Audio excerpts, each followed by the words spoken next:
ఇప్పుడు ఉద్యోగుల కోసం అసలు మామూలుగానే యువతలో ఉన్నటువంటి ధోరణి కారణంగానే గత ప్రభుత్వం కిందకి పడిపోయింది అనేది కొంతవరకు నిజం అనుకోవచ్చు సార్.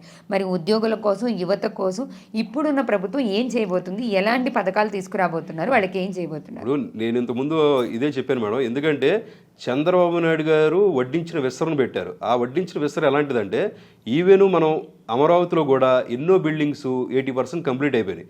కంప్లీట్ అయిన బిల్డింగ్లకి వాళ్ళు ఏం చేసుకోవాలి? ఒక తలుపులు పెట్టుకోవాలా, ఒక ఫ్లోరింగ్ పెట్టుకోవాలా, ఒక కరెంట్ పర్మిషన్ తెచ్చుకోవాలా, కింద బోర్డు పెట్టుకో, నీ బోర్డు పెట్టుకో, అది యూటిలైజ్ చేసుకో. అది చేసుకోకుండా దాన్ని గాలి వాళ్ళకి వాటికి మట్టి కొట్టిపోయే పరిస్థితి తీసుకొచ్చారంటే వాళ్ళు ఎంత అసమర్థత పరిపాలన అనేది మన కళ్ళకు కట్టినట్టు చెప్తుంది. ఈ రోజు కూడా ఏమైంది?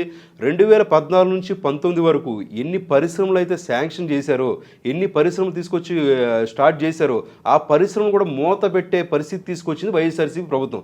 ఇంతకుముందు మనకు వోల్స్ వ్యాగన్ అనే ఒక కంపెనీ ఇష్యూ ఉంది. అది కూడా ఈ పార్టీ ఇంచుమించు అంటే కాంగ్రెస్ పార్టీ అప్పుడు ఈ నాయకులు ఉన్నారు. అప్పుడు కూడా ఒక స్కామ్ అనేది జరిగిందని చెప్పేసి అది పక్కకి వెళ్ళిపోయిన పరిస్థితి. అదేవిధంగా ఈరోజు ఏం జరిగింది? Franklin Templeton. So Franklin Templeton అనేది ఎంత పెద్ద సంస్థ మన అందరికీ తెలుసు. 52 లక్షల కోట్ల టర్నోవర్ కంపెనీ. ఈ రోజున హైదరాబాద్లో కూడా ఎంత పెద్ద కంపెనీ మనకు తెలుసు. దాన్ని కూడా వాళ్ళని మెడపట్టుకుని బయటికి గెంటేసిన పరిస్థితి చూసాం. లుల్లు మాల్ 3,000 కోట్ల రూపాయల పెట్టుబడి కోసం వస్తే అంటే ఇలాంటి ఎన్ని సంస్థలు ఎంత ప్రజా ధనాన్ని దుర్వినియోగం చేశారో మనకు అంటే ఒక అసమర్థులకి పరిపాలన ఇస్తే ఎంత భ్రష్టు పట్టిస్తారనేది మన కళ్ళకు కట్టినట్టు చూపించింది వైఎస్ఆర్సీపీ ప్రభుత్వం. సో అందుకోసమే ఈ రోజున ఎన్నో అంటే అప్పుడు ఆగిపోయిన ప్రాజెక్ట్స్ మళ్ళీ కంప్లీట్ చేస్తున్నారండి. అంతేకాకుండా కొత్త ప్రాజెక్ట్స్ని కూడా ఇన్వైట్ చేస్తున్నారు. సో ఖచ్చితంగా ఈ రోజున చూస్తే మన బెల్ కంపెనీ అనేది ఇంతకుముందే స్టార్ట్ అయింది. ఇప్పుడు ఆ దగ్గర ఒక 10,000 మంది 15,000 మందికి జాబ్ వస్తుంది. అంతేకాకుండా ఇంకొకటి బందరు దగ్గరలో కంపెనీ ఓపెన్ అవుతుంది. దానికి కూడా ఒక 5,000 మందికి జాబు. అలాగే కాకుండా శ్రీ సిటీలో చూసాం, దానికి అక్కడ 15,000 మంది జాబ్. ఇలా నెంబర్ ఆఫ్ వస్తుందండి. అంతేకాకుండా ఈ రోజున ఇన్ఫోసిస్ కంపెనీ లాంటి వాటికి కూడా ఇచ్చారు. ఎగ్జాంపుల్ చెప్పాలంటే ఎందుకు ఎక్స్పీరియన్స్ కావాలి, ఎందుకు ఇలాంటి అక్రమార్కులు, ఎందుకు ఈ వైఎస్ఆర్సీపీ లాంటి అక్రమార్కులకు ఎందుకు పరిపాలన ఇవ్వకూడదంటే ఎగ్జాంపుల్ కియా సంస్థ ఉందండి. కియా సంస్థకి ఫస్ట్ చంద్రబాబు నాయుడు గారి హయాంలో మేము వస్తాం అన్నప్పుడు దగ్గర ఆయన ఎన్నోసార్లు వాళ్ళతో సంప్రదింపులు చేసి ఉత్తర కొరియా కూడా వెళ్ళి సో ఖచ్చితంగా ఆ ప్రాజెక్ట్ మాకు కావాలి, మీకు ఏం కావాలంటే వాళ్ళు వాటర్ కావాలన్నారు. సరే వాటర్ తీసుకొచ్చారు, 8 నెలల్లో వాటర్ ఇచ్చారు. వాటర్ ఇచ్చిన తర్వాత మాకు ఇలాంటి ఫెసిలిటీస్ కావాలి, జనాబంధను తీసుకొచ్చే పరిస్థితి కావాలన్నారు. అది కూడా ఇచ్చారు.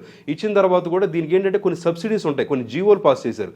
సో ఈ రోజు కూడా కియా సంస్థకి రావాల్సిన ఇన్వెస్ట్మెంట్స్లో కూడా 1,700 కోట్ల రూపాయలు పెండింగ్ పెట్టింది ఈ వైఎస్ఆర్సీ ప్రభుత్వం. ఇలా ప్రతి చోట కూడా ఇలాంటి చేసి అంటే జనాలకి అంటే ఆంధ్రప్రదేశ్ను ఒక బ్లాక్ స్టేట్ కింద మార్చడానికి కంకణం కట్టుకున్నది వైఎస్ఆర్సీపీ ప్రభుత్వం. ఈ రోజున కనుక మనకు సంబంధించిన ఒక్క వ్యక్తి, ఆంధ్రప్రదేశ్ సంబంధించిన ఒక్క ఆఫీసర్ కూడా అక్కడ ఢిల్లీలో లేరు అంటే అది ఎంత దిగజారుడుతనానికి వెళ్ళిందో మనం అందరూ కూడా ఆలోచించాలి. సో ఇప్పుడు మీరు అవన్నీ రెక్టిఫై చేసే కార్యక్రమంలో 100% చేస్తారు. ఎందుకంటే ఈ రోజున వివాదాలు లేని పార్టీ తెలుగుదేశం పార్టీ. సో ప్రజల కోసం పెట్టిన పార్టీ తెలుగుదేశం పార్టీ, బీసీల అభివృద్ధి కోసం కోరిన పార్టీ తెలుగుదేశం పార్టీ, ఏ స్కామ్ లేని పార్టీ తెలుగుదేశం పార్టీ. ఇప్పుడు మీరు పార్టీ గురించి లేదు. ఎందుకంటే తెలుగుదేశం పార్టీ యొక్క విధి విధానాలు ఆ విధంగా ఉంటాయి. ఈ రోజు వరకు మీరు చూసుకోండి, గత పెట్టిన ఈ 45 సంవత్సరాలు కూడా ఎక్కడ కూడా ఒక్క స్కామ్ లేని పార్టీ, ఏకైక పార్టీ తెలుగుదేశం పార్టీ.